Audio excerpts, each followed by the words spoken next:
Well, I've just about finished off my hot chocolate this morning. I am going to head back into another one of the sentencing letters for Elizabeth Holmes. If you've been following along, then I've done several of those. I did the one from her partner, and because it was so long, I broke it up. I also did the one from United States Senator Cory Booker. And if you go back and you look at that one, it was pretty short. You'll see that one of the things that I really thought was going on in that letter was that he was having more of a conversation about the criminal justice system at large. And that, yes, he did say a few things about her, but it seemed to me like it was a very lukewarm letter of support. He didn't really go out on a limb to me. He just kind of kept it very general. He did talk about meeting her and, knowing her as a friend and some of the conversations that he had had with her. Yes, all of that was in there. But typically, if you are asking someone to submit a letter to a judge begging for leniency for you, you want this to be somebody who is going to be like your truest diehard fan, like one of your day ones, someone you can count on. You probably don't even have to say a whole lot to them. You could say, will you write me a letter to the judge asking for leniency? You don't have to give them any more information. They probably know exactly what to say because they know you so well, and they hold you in high regard. Even if you've messed up, they know how to frame it because they know you so well. I didn't see this in Cory Booker's letter. I kind of got the feeling he was being more of a politician, not wanting to offer all of this support for someone who had been convicted of fraud, especially since it wasn't just about money, but it was about the fact that she had put people's lives in jeopardy. She had put people's health in jeopardy and created this whole facade that there was going to be this new technology that people could use that would make their lives better. Better medical care, better medical and health consequences in a good way for people. It's hard to sort of say, I'm a US Senator and I'm going to go out on a limb for this person. And I don't think he really wanted to do that. So his was framed a little bit more like a politician, whereas her partner's was framed in an interesting sort of way. Like I said, I broke it up across a number of topics because he broke it up, and it was just easier to talk about that sentencing letter from him. There were times, though, that I felt like he wasn't looking at the big picture. He was just looking at his picture with her, his life with her, the fact that they're going to have two children together. And I get it. That's what you want. You want this person who's by your side to be by your side, to share that with the judge when you're saying, can you please give this person leniency? But in this video, we're going to talk a little bit more about what her father said. And we're actually going to talk about this whole piece about her father saying he sort of introduced her to the tenets of Stoicism. I have never been a student of Stoicism. I don't, really understand what it's all about. So we're going to dig into, number one, what exactly did her father say and do? How did he reach this conclusion that, this mattered, that it mattered enough for him to put it in the sentencing letter? Like, why did he put this in there? Now, it's just a short piece. We're going to look at it in just a second. But why did he put this in here? Then we're just going to go and do a Google search because I need to know what he's talking about. What exactly is he talking about? It's hard for me to sort of comment on it if I don't know the grand picture. And then we're going to talk about, so how did this impact her decisions around Theranos? I don't know. I think I'm going to need to reflect on that even after we look this up. Let's go ahead, take a look at what he wrote so that, we can understand that first. This is his letter. Now, let me backtrack for those of you who don't know. There were, I think it was said, 130 letters that were submitted to the judge. And that's what I read somewhere, that is how many there were. So all of this is it's like Schedule A or Exhibit A, something like that, that went with the sentencing request from her team.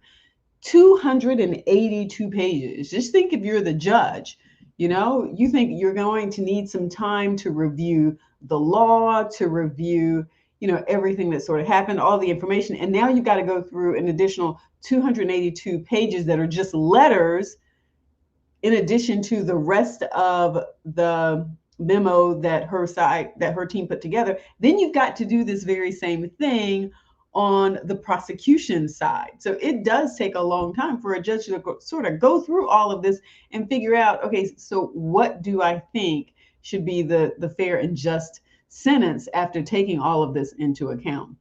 So let me sort of go back here for a second. His letter actually starts on this page. This is the first page of it. He wrote this in August of 2022. Her dad is Christian Holmes. It says here, I'm Christian Holmes, the father of Eliabeth Holmes. My wife, Noelle, is sending you a separate letter as we both have observations and reflections regarding our daughter. I'm deeply grateful for this opportunity to write to you. There's been a great deal said and written about the fictional Eliabeth Holmes. I would like to introduce you to the real Eliabeth Holmes. I can imagine that some people are sort of like, okay, the fictional Eliabeth Holmes. Okay, well, we saw the series. I actually enjoyed the series from just, number one, from an entertainment perspective. Okay, let's put that out there. We know part of that was entertainment. It is a corporation's practice of making movies and films and series in order for them to get eyeballs and make money. Okay, if it's good, people will watch it. I watched it. I thought they did a decent job. It wasn't over the top. Sometimes these things can just be over the top, that it's just unbelievable. I have a science background, so I sort of understood some of what was going on. Did it make sense? That's what I was thinking sometimes when I was watching it. Does this make sense? Would this really happen like this in a lab? Because I worked in a lab. He talks about them being married for 47 years, but I want to go down to this part where he talks about the Stoicism here. Let's see, grew up in DC, loved autumn. I think I remember all that part. And then, okay, so actually, let me go back just a little bit, because he starts to talk about it here. And I missed this the first time around. So he says, our family was always sharing with each other what we thought, felt, and found interesting. We shared with Eliabeth the importance of service, faith, and prayer. We shared with Eliabeth stories about how members of our family over generations sought to help others. My brother Michael, a 100% disabled U.S. Marine Corps veteran who fought bravely, stood by his fellow Marines and stoically endures the pain of his wounds. Noelle's grandmother, who took Jewish refugees into her home in England during World War II. And then he goes on to say, my stepfather, Joseph Sloss Jr., who helped found a health clinic in Guatemala. My great-grandfather, Dr. Christian Holmes, who helped improve public health in Cincinnati. My great-great-uncle, Louis Fleshman, who kept open the doors of his company's bakery at the end of the day to give away bread to those in need. This became what is now called the bread line, as poor people during a depression lined up at the bakery for free bread. Okay, so he gives this sort of introduction to this part about the Stoicism. Our whole family for generations and outward have been involved in public health. And it's sort of this thing, if you remember in the movie Silence of the Lambs, when he says to the Jodie Foster character, you covet what you see every day. This is sort of the same thing. And so sometimes it can be hard for people to think beyond what they don't see, because they can't see it, they can't imagine it. And so it's hard for them to acclimate it into their lives. It is much easier to acclimate to something that you have already been exposed to again and again and again. So she was already among family members where public health and service around health was the norm, it was easy for her then to sort of slide right into that. That's why you see generations of attorneys, generations of doctors, generations of teachers, because people are already acclimated to that environment. They already understand it a little bit more. And to be honest, it can be fearful to go beyond that and do something that's entirely different. So he paints this whole picture here, before really getting into the Stoicism that sort of went on. That I guess he thinks it's enough. It's interesting because you only include it if you think it matters and that it means something. And so now here we are in this next paragraph, and he's still talking about this. He says, Eliabeth particularly admired my brother's stoicism and his willingness to sacrifice himself in combat to protect his fellow Marines. Over time, I introduced Eliabeth to some of the basic tenets of Stoicism. In high school, I gave her the works of the Stoics, Marcus Aurelius and Epictetus. I guess that's how you say that. I am not familiar with that person.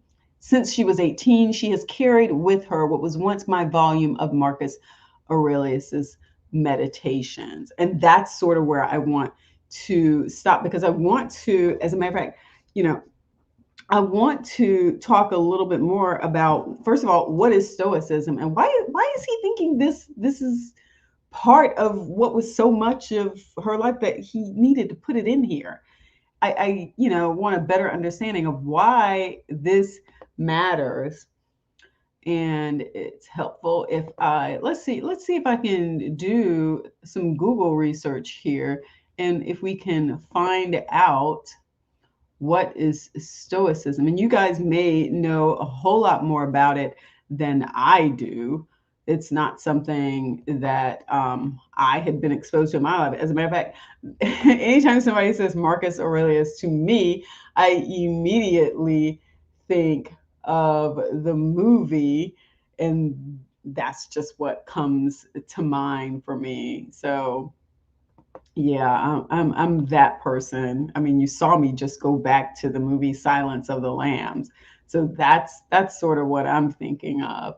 All right, let's see if I can go to a screen here where we can pull this up and actually do some research around this, because I do want to know a little bit more about it. And like I said, I want to have some thoughts on, what this means. All right. Let's see here.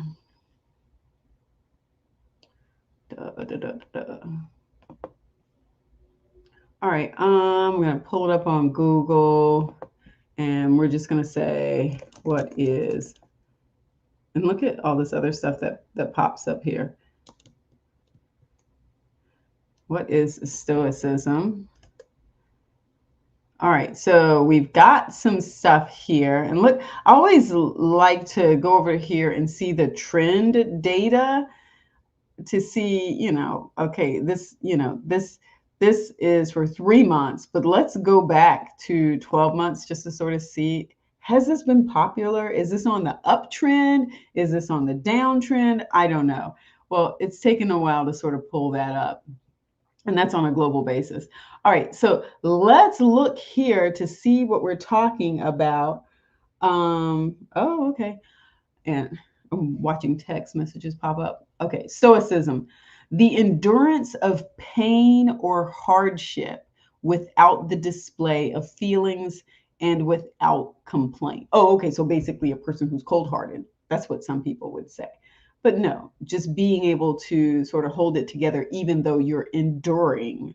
Sometimes people think that it's not bothering you. They'll say, oh, well, that must not be bothering you because you're not showing grief the way they expect you to show grief, or the way that they would show grief, or what they're accustomed to. So they have a certain standard, they're then applying that to you, whereas you have your own way of handling these things. So this is the first part here. And then it says, an ancient Greek school of philosophy founded at Athens by Zeno.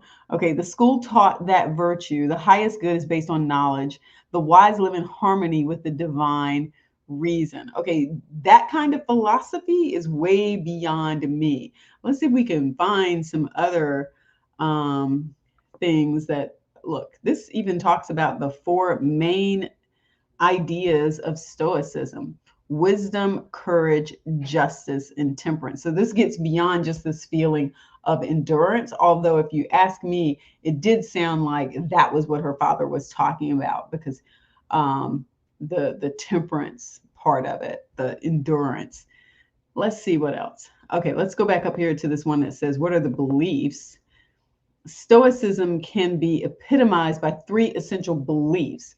One, that virtue is sufficient for happiness. Two, that other so-called goods should be regarded with indifference. And three, that the world is providentially ordered by God. Again, way more philosophy than I think he was bringing up in his letter. I don't think that he was going quite that deep. I'm still feeling like he was focusing on, because he specifically mentioned his brother. So I'm really feeling that he was still talking about his brother and his brother's ability to weather the suffering that he was going through. So let's see if we can find it. Okay, so let's go here for this definition and see what it says. What is Stoicism? A definition and 9 Stoic exercises to get you started. Maybe this will help us out. What is? So here are the Stoic philosophers. Let's see what it says about what is. This is a lot. We just want like a simple definition. And it appears that it's really hard to find a simple definition because, yeah, it's not just this easy thing to talk about. But here you have the 4 virtues again. You've got some books. And this is the one he was talking about here. Maybe we could check that out. Marcus Aurelius, again, the movie is the only thing I can think about, right? So, this may be a website you want to check out if you want to have a better understanding about this. I'm not going to break it down here, but it is something to sort of think about. We've got those 4 virtues again, and then the meditation. So this is the book that he said he gave her, right? This is the book. Meditations is perhaps the only document of its kind ever made. You cannot read this book without coming away with a phrase or a line that will be helpful to you. Okay, so maybe that sums it up. This person is saying there's going to be something in here for everyone. But what is Stoicism? A beginner's guide. Maybe that's what we need to look at here. Again, this is, what her dad is saying. This was what he introduced her to. For the past 15 years. The second part, what is Stoicism? Okay, this is what I want to see. This person says, I found it. So what is it? What is it? And you can go to their website here. It's at orionphilosophy.com. I still haven't figured it out. Let's go down to the philosophy here. How do we find a path to happiness? Okay, so here are the principles. It says the ability to view ourselves in the world as objectively and accept their nature as it is, discipline, to prevent ourselves from being controlled by desire for pleasure or the fear of pain and suffering, the ability, so this might be it, this might be the one, the ability to behave with stoic virtue. And those are those same 4 that we've been talking about, making the distinction between what is within our power to influence and what is not. Using this information, we can act on.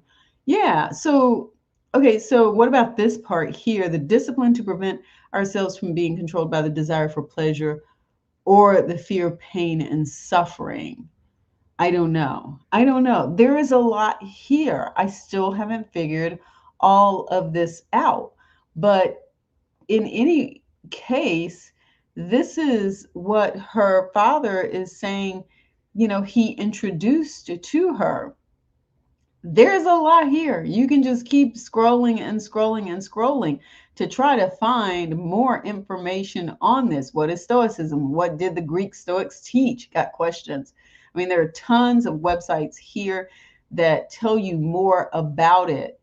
But in this first section, like I said, that's where he's talking about how he introduced her to Stoicism. Now, I don't really know that, I'm not really sure to what extent that played out. Okay, so let's backtrack here, because he specifically said, remember, he said this piece. Let's go back to it so we can look at it now that we've had a chance to actually look up some things on Google to try to help us frame what Stoicism is. I still don't know what it is.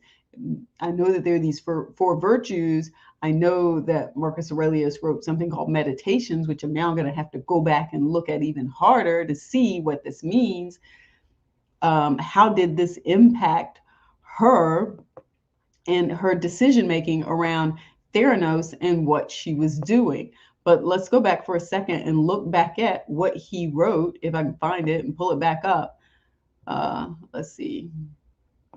I don't know. These things are always so difficult for me to find after I've gotten rid of them. All right. Well, I have it up on my end. Maybe I can pull it up on your end too, so you can take a look at it.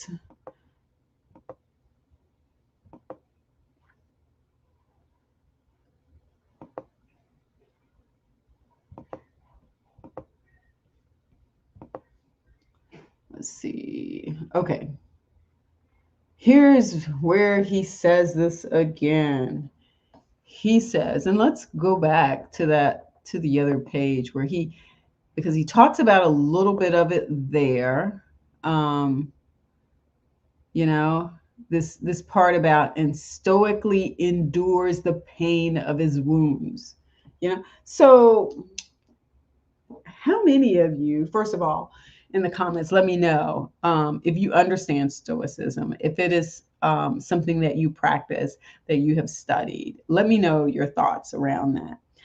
Then second, let me know, if you feel like this is an argument that's going to matter to the judge, to say that, she understood this sort of silent endurance that people go through when they're living in pain because of health conditions, and that she really wanted to help with that. I don't remember hearing a whole lot of conversation around that as I was learning more about Theranos. So I don't know, maybe she was saying a lot about that. If you're the judge and you're looking at this, how does this come across to you? Because for some people, it can be a strength to be able to recognize the suffering that people are enduring and saying that is going to make me work that much harder to help them. Because some of us probably couldn't get past that suffering. And I say this because, you just had the football player, Damar Hamlin, I think his name was, who was hit and suffered cardiac arrest there on the field in front of all of those people. It was live. And so you had millions of people watching this. And so many of them were obviously touched. If you read what people were writing and saying, it was silent. People were crying. People were praying. And so you see the suffering that's going on, and you're immediately impacted. All those people immediately impacted. If you are a person who practices Stoicism, you can take that in, and maybe you don't experience that outwardness of it. Like everybody doesn't see, you crying about it. You're the one who, maybe you're praying, maybe you're meditating, maybe you're, I don't know what you're doing. Maybe you're doing some other things. Like I said, I'm still trying to figure this piece out. But you're then able to take that to say, you know what? I remember that time when I was watching this, and 5 years later, you're then in medical school because you want to come out and do, research around, hits, contact sports, and cardiac arrest. And that leads you down that path. And by being in that path, you're able to center yourself in a way that the suffering that you see doesn't impact you to an extent that it keeps you from doing the work. It motivates you to do the work. It fuels your energy and desire to have that sort of, to find a cure, or to work on it, to do research, to get with other people. So maybe that's the way he's going with this. Right now, I'm just looking at this portion because his letter is really long. I'm going to have to break up his letter too. But this piece about, stoicism and stoically, his brother stoically enduring the pain of his wounds. And, this whole time she's seeing this. Now, the thing about it is he doesn't, he breaks down a lot around, all of the health positions that his family had. He talks about the bread line, and then he comes back to his brother. So sort of like he circled back around to it, which tells me that he thought that this was the most important piece. And it says, since she was 18, she has carried with her what was once my volume of Marcus Aurelius's Meditations. So obviously there's some more to that, and he thinks that it's worthwhile to include that in here. So that's it. So I don't know to what extent, that influenced her in terms of, moving forward with trying to decide, hey, the thing that I'm going to do is to work on changing people's lives through medicine. I do think it had something to do with her being around people who were already engaged in that line of work. And I'm going to deal with the whole family part of it in another video.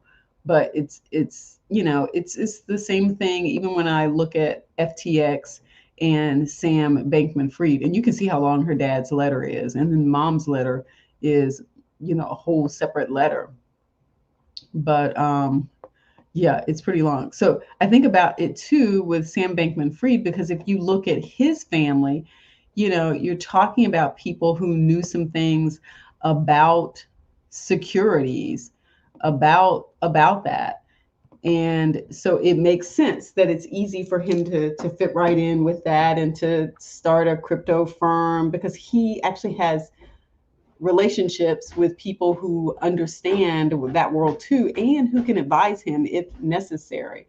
Most of us don't necessarily know people who have that kind of knowledge about securities, especially at the federal level, when you can get into so much trouble if you get things wrong. But yeah, so we'll have some insight regarding what else her father said. But yeah, this first piece, his thinking is he introduced her to this, to what extent this played into her thinking about how she was going to help save the world, because she had watched the enduring suffering of a family member. I don't know, because it is in direct direct competition with this idea that I'm going to, have this blood test that is going to help people suffer less, but I'm going to do it in a way that's just fraudulent. I'm going to tell them that it's going to help them, but not really. So it doesn't make any sense. It doesn't really add up. I don't know how she was able to say on the one hand and be, and if you look at, some of the mannerisms, you might say, yes, she did seem to carry herself in a stoic kind of manner. So how do you then say, I'm about virtue? And remember those four virtues that I mentioned when we were looking up Stoicism. How do you say that, I'm carrying around the book of meditations that he wrote, and I'm practicing this or thinking this or learning this, but then I go out and commit this whole system of fraud over here that's about health? So how do you put those two together? It just seems really, really hard to do. I don't know how she did that. And and her father did say, well, yes, she carries my book around with me, but carrying a book around doesn't mean you're actually reading it, learning the principles of it. And so again, Maybe that's further in his letter. We're just breaking down this first part where he talks about he introduced her to it. I would like to see something in there that says, and here is how she practiced it in her life. Where's that part? And again, he's only seeing this one part that she has presented to him. Um, it takes a lot to perpetrate a whole fraud in front of people and to continue telling them, this thing works. This thing does exactly what I'm saying it does, when you know that it does not. That's a hard one. That is a hard one. But yes, so that's pretty much it. I'm going to do some more sections breaking down his letter. And this one we sort of went over. Like I said, he says he introduced her to Stoicism. And maybe it was just an introduction. Whether or not she actually incorporated it into her life, that's a whole nother life story. But yeah, let me know your thoughts in the comments. Don't forget to like the video if you learned a little bit more about what was going on in her father's letter. It gives you a little bit more insight. And don't forget to subscribe. Peace.